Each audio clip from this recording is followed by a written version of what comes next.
My name is Grace Wanura, and welcome to the channel Horse Pro, where we endeavor to empower the amateur horse enthusiast and support the budding professional.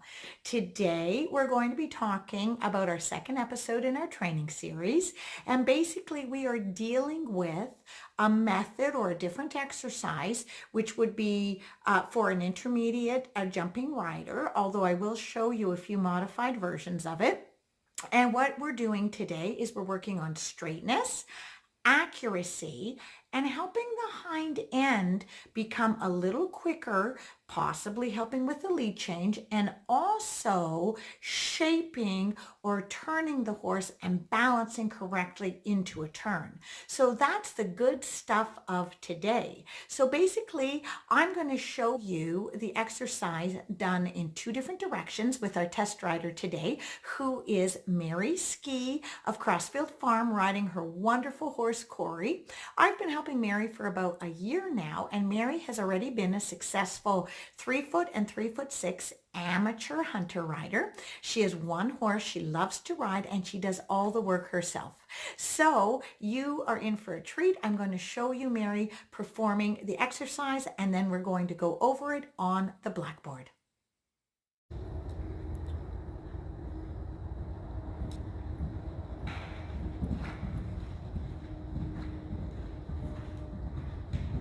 Super.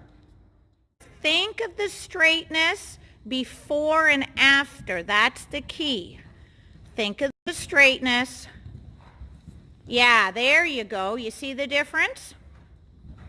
He has to leave straight and land straight on that landing and entrance and exit stride. Super.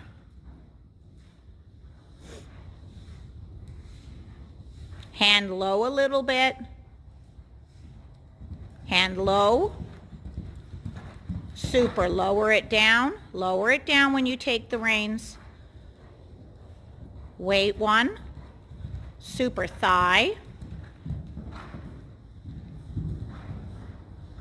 He moved a bit to the left there, so you're going to have to make sure that he doesn't try to lengthen and gain on you inside the landing. That's beautiful, Mary. Super. Exercise actually work. So basically, I'm going to do Mary's route in blue. So she came along cantering a little bit into her corner, and then she took, in one of the rides, she went from the wall across the raised pole, around the vertical, and across the second raised pole. So basically, what does this do? Well, what you can see is as the horse is straight here, we have to balance it properly, execute the turn using our outside rein and leg with our inside leg, asking the horse to maintain forward. If the horse is straight, then we're going to go across this vertical. And what that does, when you jump this vertical, or this raised pole, it's only about 6 inches high. When you go across this raised pole, it forces the horse's inside hind leg to connect to the outside shoulder. And that is absolute correct balance, inside leg to outside rein. The horse lands into your new inside leg, and then we have to balance again on the straightaway, create a turn with our new outside leg at that point, which now becomes the inside leg. And again, we ride left leg to right shoulder and ride straight across and then straight up the length of the arena.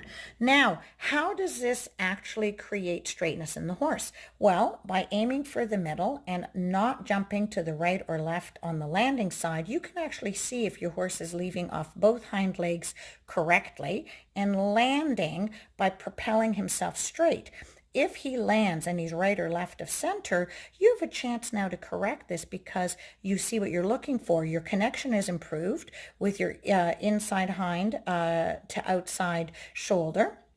And what ends up happening is the horse's step actually creates a lengthen because he is operating off both hind legs correctly. Now, the turn is so that the horse doesn't land and then just shoot off, whereby the rider may just pull on the reins. This is actually more sophisticated to be doing it like this. So an intermediate rider could work up to this for sure. This is not something that maybe you want to pull out one day. Now, the other way to ride it, which is again a little bit what Mary also did, what would be to come down this long side and then to roll back and canter across towards the wall and then back around. And you could perform this in a figure 8 pattern as long as you take a moment to go straight at each end. Now, the one thing is with this direction, you're jumping straight into the wall, so it forces the horse to make a decision. It's either going to land, lift its shoulder and its wither up and sit on its bum and ride towards the wall, or it's going to look to lean right or left. This is an excellent opportunity for a rider to correct this, and for a rider to understand how to ride straight, when to half halt. Also, it helps them keep their eyes up. So basically what you can do is, if you have a rider who is needing to learn how to simply ride straight and not let the horse's balance shift, you could easily just come along, ride up the wall, and then make a turn and simply trot across. And you could just end up going straight out all the way to the top of the ring, back down again, and then you could ride it like this and go to the other end. And you could make that basically a big figure 8 pattern, and the rider again is learning how to put both aids on and ride straight. Right here they're learning to half halt, and here they're learning to half halt, so that this half halt is more appropriately balancing the horse rather than letting it tumble forward. They go across. You're looking for an absolute straight line so that that rider can really understand how their leg to hand and how both legs have to be operational and both reins to find the straightness. This also helps a horse see the straightness. All right, I know it sounds weird, but it really does, because when you're aiming only straight, the horse can shift its weight one side to the other. On diagonals, when you go over a pole diagonally, and please remember to use, if it's a pole simply on the ground, an octagonal pole, not a round pole, in case the horse steps and rolls it.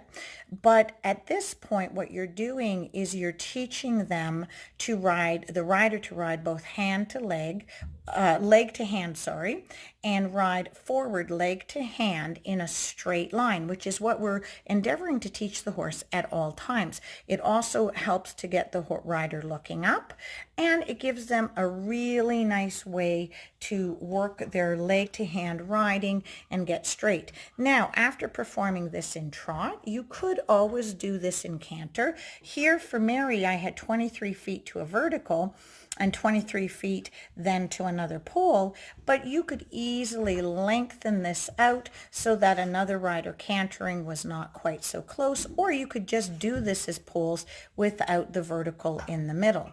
Now again, this is the modified version, and as you can see, it's really a handy exercise for helping the horse to raise its wither, push from both hind legs, and have the rider continue to ride away in a straight line. We can't just think about the entrance, folks, whether it's to a pole or to a jump. We always have to think about the straightness on landing. Especially, this is especially true because in the case of lines, we really want to continue to make it one smooth ride. We want to endeavor to make it one smooth ride.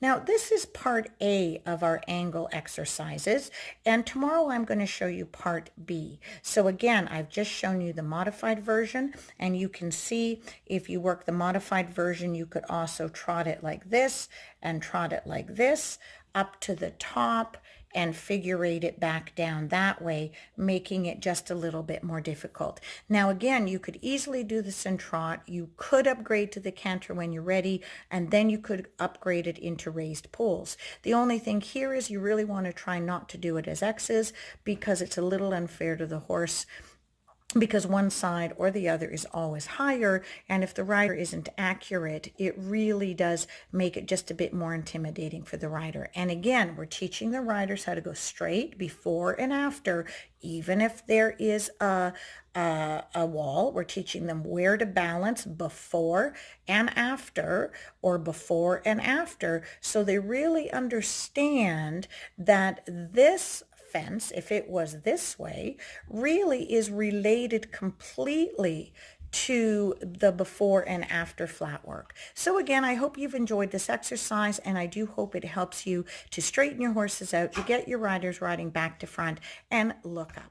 You really understand today's exercise. It's really a great one. It's a great one to incorporate. You can do it in many different fashions and many different lengths away from the vertical, your raised poles. Mary's done a great job, and you will be seeing her in other videos. If you found any information today to be of value to you, please hit the subscribe button, the like icon, and also the notification bell to be alerted of new videos. Thanks very much. Being prepared is 9/10 of the battle.